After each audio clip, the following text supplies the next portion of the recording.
Entonces, es el encargado principalmente de lo que llamamos transporte gaseoso.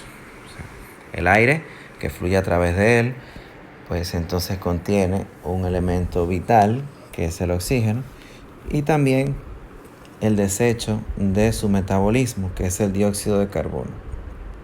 Esto permite que los tejidos puedan mantenerse oxigenizados y puedan entonces mantenerse, pues eso, básicamente vivos.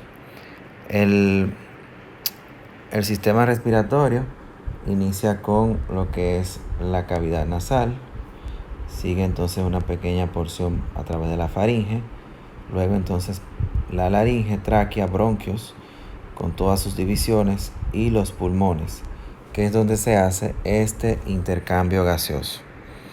Esto se logra gracias a función de elementos externos a los pulmones que permiten la expansión y también que se puedan colapsar, principalmente la acción que hace el diafragma en su contracción y la pared costal. Iniciando con la cavidad nasal, decirles que es una estructura, un espacio que es osteocartilaginoso, desde lo que es lo más externo, que es la nariz. La nariz está formada principalmente por lo que es cartílago, cartílagos laterales y alares en la región de la nariz. Aquí encontramos unos vellos que se llaman vibrisas. Estos son especie de filtros para el aire. Cuando inhalamos el aire, cualquier partícula extraña quede ahí atrapada. Tiene un margen óseo formado por los huesos propios de la nariz y el maxilar superior, la rama ascendente del maxilar superior. Una vez dentro de la cavidad nasal, podemos ver que ella está dividida en dos por un tabique.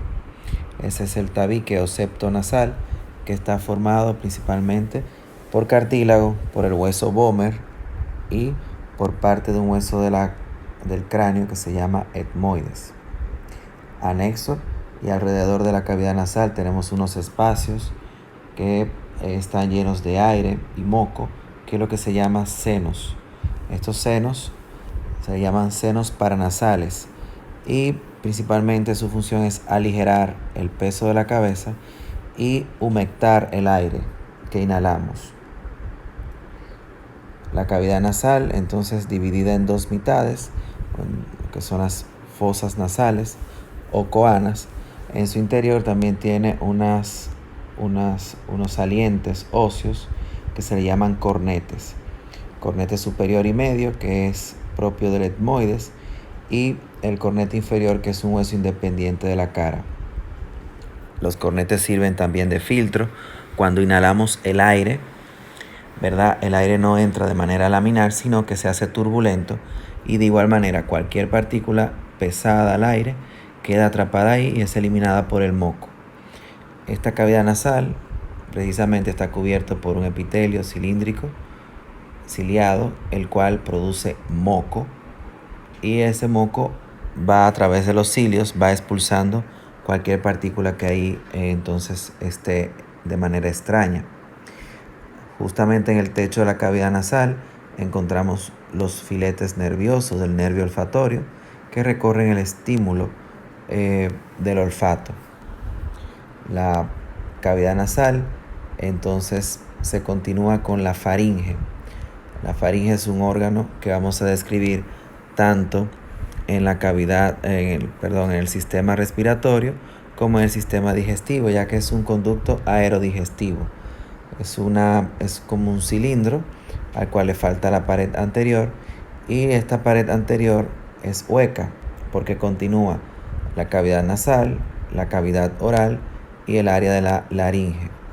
A los que nos compete ahora, la cavidad nasal o nasofaringe va desde lo que es el techo de la cavidad nasal, ¿verdad? Los huesos, el etmoides, que está aquí superiormente, hasta lo que es la apófisis palatina del maxilar superior y la cara superior de las láminas horizontales de los palatinos. Si se hace una línea imaginaria hasta atrás, todo esto entonces nasofaringe.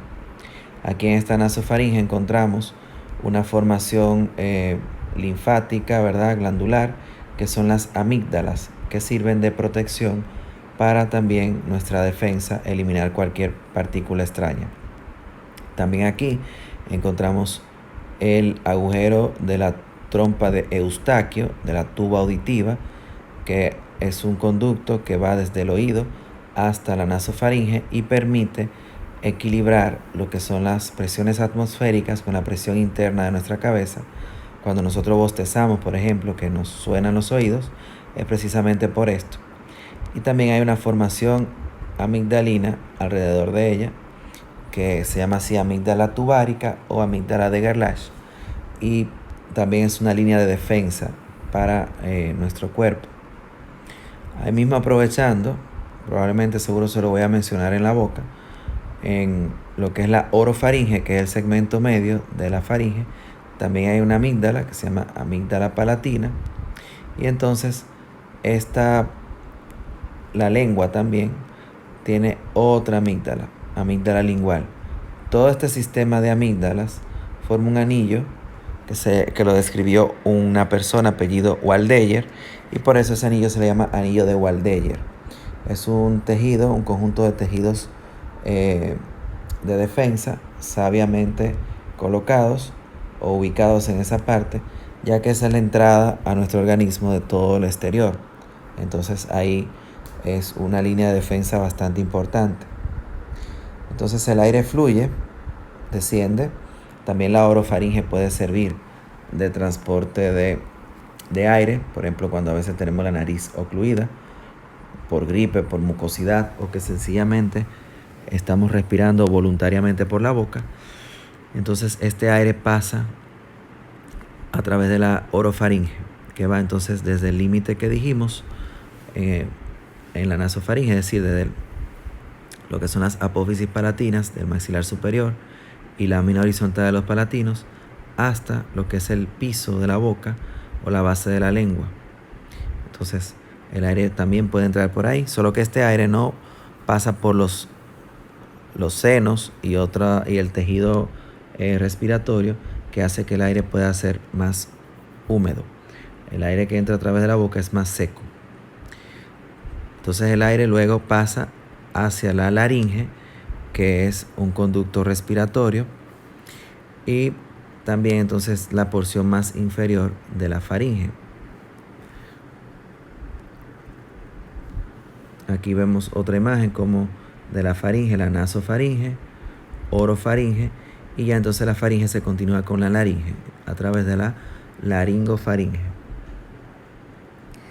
Esto es otra vista lateral de la misma. La faringe es un conducto, mide aproximadamente 15 centímetros y ella se extiende desde la base del cráneo, desde la porción basilar del occipital, hasta la unión con el esófago, que está más o menos a nivel de C7, la séptima vértebra cervical. La laringe, entonces, es un conducto corto de aproximadamente 5 o 6 centímetros y está formado ya por cartílago y alino. Este cartílago o estos cartílagos están dispuestos en varias piezas. Son aproximadamente 9 cartílagos que tiene. Hay 3 mayores que son impares. Estos son el cartílago tiroideo, el cartílago cricoideo, que es la base de la laringe, y el cartílago epiglótico o epiglotis. Ya los cartílagos que son pares, tenemos el cartílago aritenoideo, el cartílago cuneiforme y corniculado. Son pequeños cartílagos que están por encima de lo que es el cartílago cricoideo. Como le dije, el cartílago cricoideo es la base de la laringe. Él tiene la forma de un anillo al revés, la porción posterior es más ensanchada. El cartílago tiroideo tiene forma de escudo con un ángulo anterior, de donde entonces se desdobla hacia atrás. Y del cartílago tiroideo al cartílago aritenoideo hay unos ligamentos, se llaman tiroaritenoideos, y unos músculos que también se llaman así tiroaritenoideos, que son lo que constituyen el esqueleto muscular de las cuerdas vocales. El cartílago epiglótico está un poco más por detrás y superior, y este sirve de válvula para cuando deglutimos, entonces él se contrae, cierra la apertura a la cavidad laríngea, o sea, a la vía aérea, y los alimentos siguen hacia el esófago. La afectación de este cartílago, del epiglotis, va a evitar o va a tener imposibilidad de poder ocluir la laringe, entonces los alimentos pueden pasar hasta la vía respiratoria, lo cual entonces sería un trastorno importante.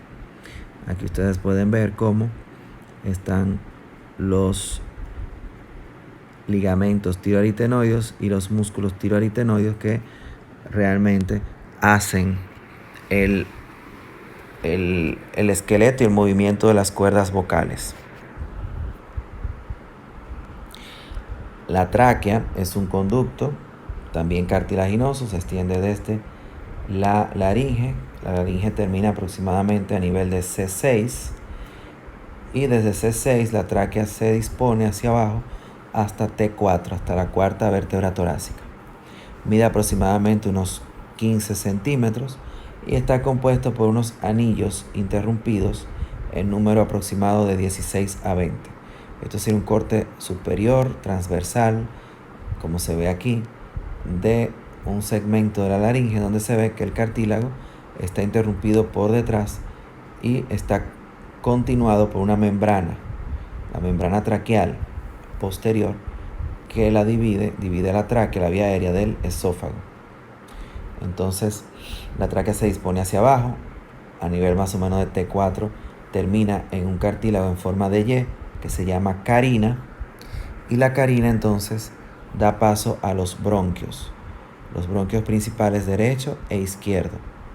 El bronquio principal derecho se distingue del izquierdo en que es más grueso, es más corto y pareciera seguir el mismo trayecto de la tráquea. O sea, su ángulo es más obtuso, ¿verdad?, que el bronquio izquierdo. O sea, parece continuar la misma dirección de la tráquea. A diferencia del bronquio izquierdo, el cual es más estrecho, más largo y está más angulado. Tiene un ángulo más agudo. Mucho de esto es la causa de que, por ejemplo, si no tomamos en cuenta la longitud desde la boca hasta la tráquea, hasta el último cartílago de la tráquea, podemos entubar. En el caso de un anestesiólogo o un emergenciólogo, se puede entubar al paciente, llevar el tubo hasta solamente el bronquio derecho y dejar de oxigenar el pulmón izquierdo. O sea que esto es bastante importante en cuanto a la anatomía y la aplicación clínica. Los bronquios se van dividiendo, van haciendo una serie de divisiones hasta llegar a unas más pequeñas y terminales. Los bronquios se van haciendo bronquios primarios, bronquios secundarios, bronquios terciarios, y van haciendo cientos de divisiones hasta llegar a los bronquios terminales, que ya no tienen cartílago, y luego entonces terminan en unas dilataciones que se llaman acinos y alvéolos. Ellos están distribuidos a nivel de cada pulmón, cada lóbulo pulmonar. Hay aproximadamente unos 30 a 60 mil bronquios terminales que se dividen entonces en millones de acinos y de alvéolos. Hablando entonces ya de lo que es el pulmón es el órgano, ¿verdad?, que contiene los alvéolos y donde se produce el intercambio gaseoso, o sea, donde se oxigena la sangre. A manera macroscópica, o sea, vista así simple, podemos ver que tiene forma cónica, tiene una base inferior, vértice superior, tiene una cara medial, que es una cara mediastínica, está mirando hacia el mediastino, y unas caras laterales que son caras costales, están en contacto directo a través de la pleura, con lo que es las costillas. Los pulmones aproximadamente pesan unos 600 gramos. Si están totalmente colapsados, miden aproximadamente unos 20 centímetros. Cuando están expandidos, pues abarca desde el diafragma hasta la región subclavicular.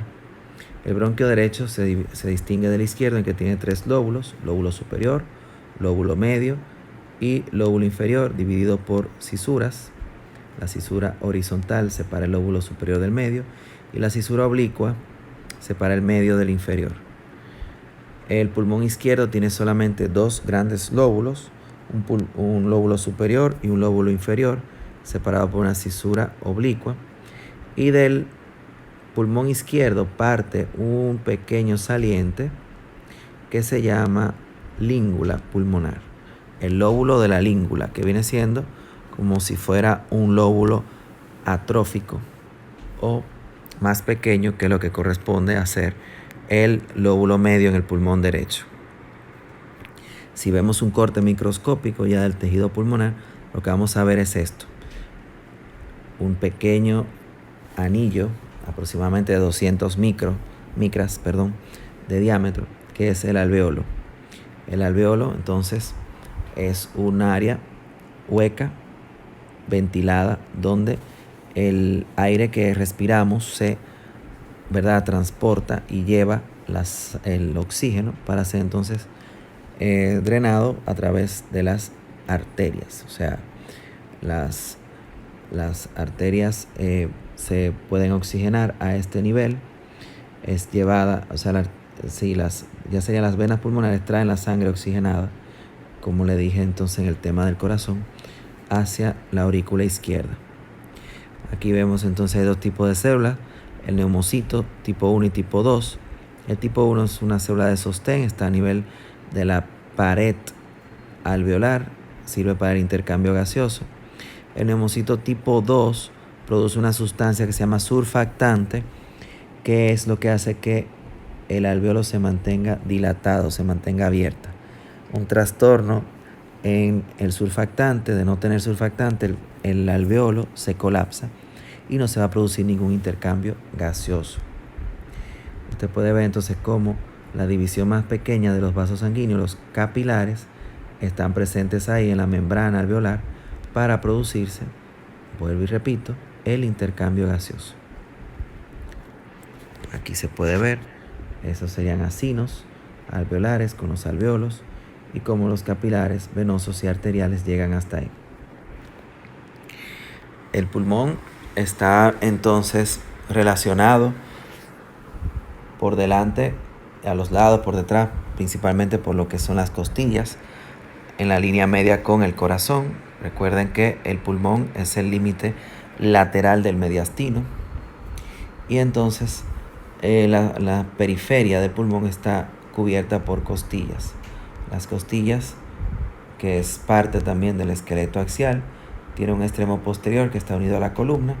Las primeras 7 costillas llegan a este hueso que está aquí delante, que es el esternón, y por eso las primeras 7 costillas se llaman costillas verdaderas.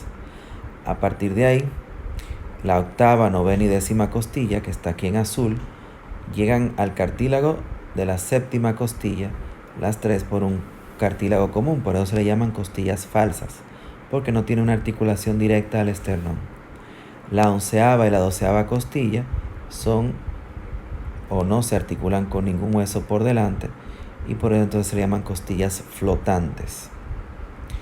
Existe una membrana que envuelve al pulmón, que es la pleura.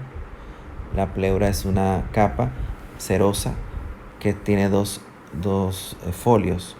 Una pleura visceral que está íntimamente unida al pulmón y una pleura parietal que está pegada a la pared torácica.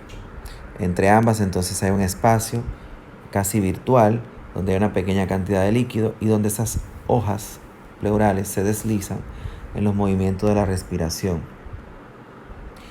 El pulmón está irrigado por una arteria que se llama arteria bronquial, son ramas de la aorta, y igual es drenado por esas venas. El drenaje entonces se da hacia lo que son la aurícula izquierda y por eso esa sangre desoxigenada que se une con la sangre oxigenada que viene del pulmón a la aurícula izquierda hace un cortocircuito y por eso la sangre arterial ahí se pierde el 100% de oxigenación, o sea, y baja más o menos 95-98%. De aquí entonces también mencionarles el, el músculo, diafragma. El diafragma es el motor que hace que el pulmón pueda expandirse. Al contraerse el diafragma, este desciende y entonces el pulmón puede expandirse. Al relajarse el diafragma, lo que hace es que comprime el pulmón, los músculos accesorios a la respiración también se relajan, las costillas entonces comprimen también el pulmón y el pulmón bota el aire. Aquí se puede ver un espacio intercostal donde se ven las capas de la pleura, los músculos intercostales. La vida diaria, el pulmón podemos valorarlo, igual que la trama bronquial, lo podemos ver por radiografía. Podemos ver el árbol bronquial que se ve así blanquecino, que en radiografía se llama radio opaco, y el aire se ve radiolúcido o negro. El pulmón se debe de ver negro, claro, con las divisiones bronquiales y los vasos sanguíneos que se ven como pequeños surcos blancos. En caso, por ejemplo, de nuestra realidad actual, donde hay infecciones pulmonares importantes, ya sea por el COVID o por cualquier otra enfermedad, podemos ver cómo el pulmón se colapsa y se ve entonces de esta manera, o sea, se ve borrado el pulmón. Una de las maniobras que se pueden hacer en el pulmón a través de los espacios intercostales es la de colocar un tubo, una manguera, una sonda que llega hasta el espacio pleural, y esto se hace para, por ejemplo, drenar cualquier colección, sea líquido, pus, sangre o aire, que penetre hacia ese espacio y que trastorne la expansión del pulmón. Eso se llama tubo de pecho. También otro detalle que se toma en cuenta es en el momento de la intubación, la maniobra que se hace, se introduce un tubo que entonces se pasa a través, o la referencia que se utiliza es el de ver la glotis. La glotis es el espacio que está entre las cuerdas vocales. Ya sabemos, al introducir ese instrumento, ¿verdad?, que es el tubo, si pasa a través de las cuerdas vocales, sabemos que pasó a través de la laringe y a través entonces de la vía aérea, que es donde queremos. Un error o algo que puede pasar muy frecuentemente es que tome la vía digestiva, lo cual entonces no es lo que queremos. Esta gráfica es para que vean cómo en ciertas patologías que produzcan, por ejemplo, la contracción del músculo liso que tienen los bronquios de manera excesiva, por ejemplo, el asma bronquial hace que el músculo del bronquio se contraiga de manera exagerada, ocluya la vía aérea, el aire entra está más restringido para salir, y por eso usted ve que el asmático tiene una especie de pito cuando respira, principalmente cuando expira. También este tejido se puede ver irritado por algún agente irritante o por alguna alergia, y esto puede hacer que se contraiga, lo que se llama shock anafiláctico o alérgico. El músculo liso se contrae y el tejido respiratorio de los bronquios comienza a producir moco que obstruye más la vía aérea. En el momento de la deglución, miren la importancia que tiene la epiglotis. La epiglotis desciende y entonces ocluye la vía respiratoria y los alimentos siguen como debe de ser hasta lo que es la vía digestiva. Cuando decimos que el alimento se fue por el camino viejo, es que de alguna manera la epiglotis no desciende de manera adecuada y entonces el alimento puede tomar vía aérea. Ese mecanismo oclusivo también explica por qué, la mayoría de las personas no pueden respirar mientras tragan. Esto es en cuanto a la vía respiratoria, sistema respiratorio. Espero que les aproveche. Hasta la próxima.